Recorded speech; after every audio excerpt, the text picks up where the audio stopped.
ലോക്സഭാ തെരഞ്ഞെടുപ്പ് പരാജയത്തിൽ Thrissur mayor M K വർഗീസിനെതിരെ ഗുരുതര ആരോപണവുമായി V S Sunilkumar. M K Varghese BJP സ്ഥാനാർത്ഥിക്കായി വോട്ട് പിടിച്ചെന്ന് വി എസ് സുനിൽകുമാർ ആരോപിച്ചു. CPIയുടെ പിന്തുണയില്ലാത്ത മേയർക്കെതിരെ അവിശ്വാസ പ്രമേയം കൊണ്ടുവരുന്നത് പരിഗണിക്കുമെന്ന് തൃശൂർ DCC അധ്യക്ഷന്റെ താത്കാലിക ചുമതലയുള്ള VK ശ്രീകണ്ഠൻ പറഞ്ഞു. ലോക്സഭാ തോൽവിക്ക് പിന്നാലെയാണ് തൃശൂർ മേയറെ കടന്നാക്രമിച്ച് LDF സ്ഥാനാർത്ഥി വി എസ് സുനിൽകുമാർ രംഗത്തെത്തിയത്. ലോക്സഭാ തെരഞ്ഞെടുപ്പിൽ തനിക്ക് വേണ്ടി മേയർ പ്രവർത്തിച്ചില്ലെന്നും BJP സ്ഥാനാർത്ഥിക്ക് വേണ്ടി പ്രവർത്തിച്ചുവെന്നും വി എസ് സുനിൽകുമാർ. പ്രവർത്തിച്ചില്ലെന്ന് മാത്രമല്ല, സ്ഥാനാർത്ഥി എന്ന നിലയിൽ ഞാൻ ഉറപ്പിച്ചു പറയും, അദ്ദേഹം ഇടതുപക്ഷ ജനാധിപത്യ മുന്നണിയെ സഹായിക്കുന്ന നിലപാടല്ല എടുത്തത്.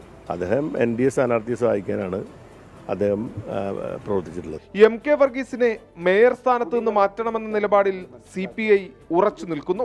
മേയറുടെ കാര്യത്തിൽ CPI ഒരു തീരുമാനം എടുത്തിട്ടുണ്ട്. CPI ജില്ലാ കൗൺസിൽ ഒരു തീരുമാനം എടുത്തിട്ടുണ്ട്. ആ തീരുമാനം ഞങ്ങളുടെ പാർട്ടി സ്റ്റേറ്റ് കൗൺസിലിനെ അറിയിച്ചിട്ടുണ്ട്. CPI തള്ളിയതോടെ മേയറുടെ ഭൂരിപക്ഷം നഷ്ടമായെന്നും എം കെ വർഗീസ് രാജിവെക്കണമെന്നും VK ശ്രീകണ്ഠൻ. ഈ ഭരണസ്തംഭനത്തിനെതിരായി ജനങ്ങളെ ചേർത്ത് വെച്ച് ഞങ്ങൾ പ്രക്ഷോഭം ആരംഭിക്കാൻ തീരുമാനിച്ചിരിക്കുകയാണ്. അതിന്റെ ഭാഗമായിട്ട് അവിശ്വാസത്തിന്റെ കാര്യങ്ങളെക്കുറിച്ചും ആലോചിക്കും. മേയറെ മാറ്റണമെന്ന നിലപാടിൽ CPI ഉറച്ചു നിൽക്കുന്ന സാഹചര്യത്തിൽ കടുത്ത ഭരണപ്രതിസന്ധിയാണ് തൃശൂർ കോർപ്പറേഷനിലുള്ളത്. 24 തൃശൂർ.